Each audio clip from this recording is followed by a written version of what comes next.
Hezbollah से जंग के बीच गाजा में युद्ध हारने लगा है इजराइल। जी हां, पिछले 1 साल से जारी गाजा जंग लड़ते लड़ते इजरायली सेना के हौसले पस्त हो चुके हैं।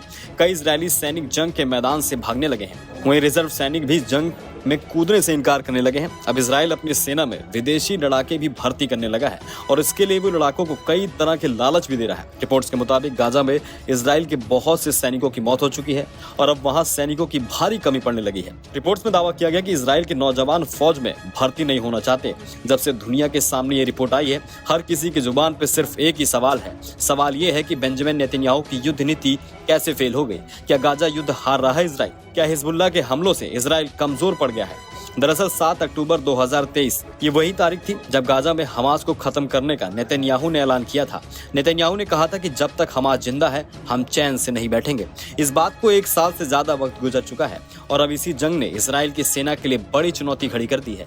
गाजा में भारी बमबारी के बाद भी हमास को न हरा पाने के बाद अब इसराइल सैनिकों की कमी से जूझने लगा है। रिपोर्ट्स के मुताबिक इस कमी को पूरा करने के लिए इसराइल ने भाड़े के सैनिकों को अपनी सेना में भर्ती करने की तैयारी कर ली है।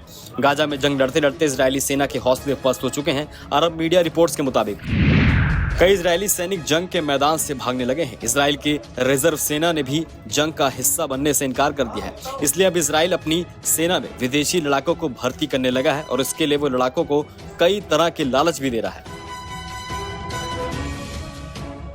मीडिया रिपोर्ट्स के मुताबिक इजरायली सेना अपने फोर्स के भाड़े के सैनिकों को भर्ती करने के लिए अलग अलग लालच दे रहा है। रिपोर्ट्स बताती हैं कि इजरायली सेना ने विदेशी सैनिकों को भर्ती के लिए नागरिकता का भी लालच दिया है। इजराइल की सेना इस वक्त लगभग 10,000 सैनिकों की कमी से जूझ रही है और इजराइल अधिकारियों को यह जिम्मेदारी दी गई है कि वो इस कमी को पूरा करें। इजरायली अधिकारी ऐसे शरणार्थी की पहचान करेंगे और उन्हें सेना में भर्ती करेंगे। इजरायली सेना और आंतरिक मंत्रालय की ओर से इन शरणार्थियों को भी जंग की ट्रेनिंग दी जाएगी। इसके अलावा विदेशों से भी लड़ाकों को भर्ती किया जा रहा है।